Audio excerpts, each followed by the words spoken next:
I am not an economist. In spite of being a mathematician, doesn't automatically transpire that I'm an economist.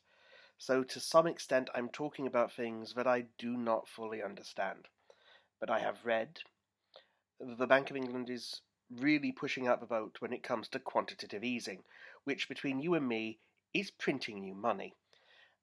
The way it works is something like this.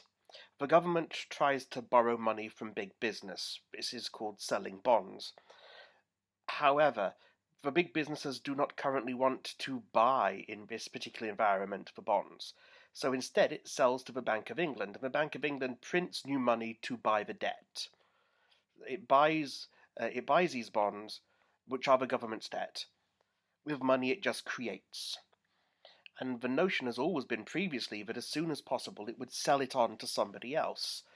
But the last round of lockdown debt, I believe, so far, well, no, not lockdown debt, but recently it's been having to basically, the government's been having to pay the Bank of England back. Which has then led to a situation where the Bank of England gives the money back to the government, which it then uses off to pay off the national debt.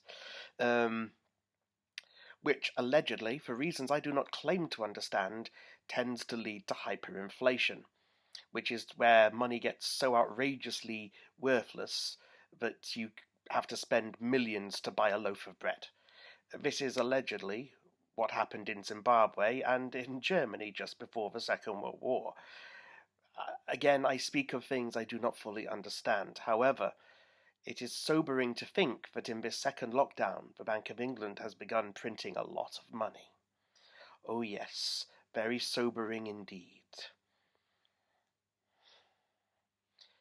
Will anyone buy the bonds?